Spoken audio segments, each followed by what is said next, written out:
معزز ناظرین السلام علیکم، آج ہم آپ کو ایک ایسی حدیث بتائیں گے، اگر اس حدیث کے اوپر آپ نے عمل کر لیا تو جو اللہ تعالیٰ سے مانگو گے ضرور ملے گا۔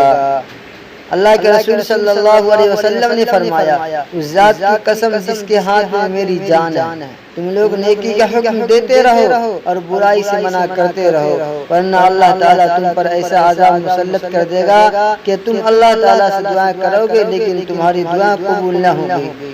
گویا اس حدیث سے یہ معلوم چلا کہ نیکی کا حکم کرنا گویا کہ دعا قبول ہونے کی علامت ہے۔ نیکی کا حکم نہ کرنا سب سے بڑی وجہ ہے کہ دعا مانگے گا تو دعا قبول نہ ہوگی۔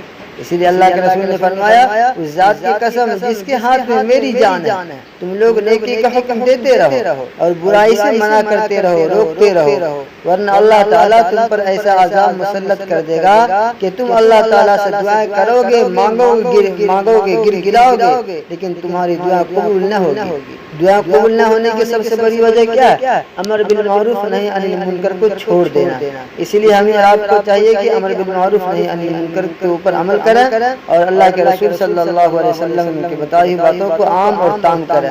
اللہ کے رسول نے فرمایا، بلغوا عنی ولو آیہ، تم دوسروں کو بتاؤ، پھیلاؤ، اگرچہ میری طرف سے ایک ہی بات کیوں نہ ہو۔ السلام علیکم۔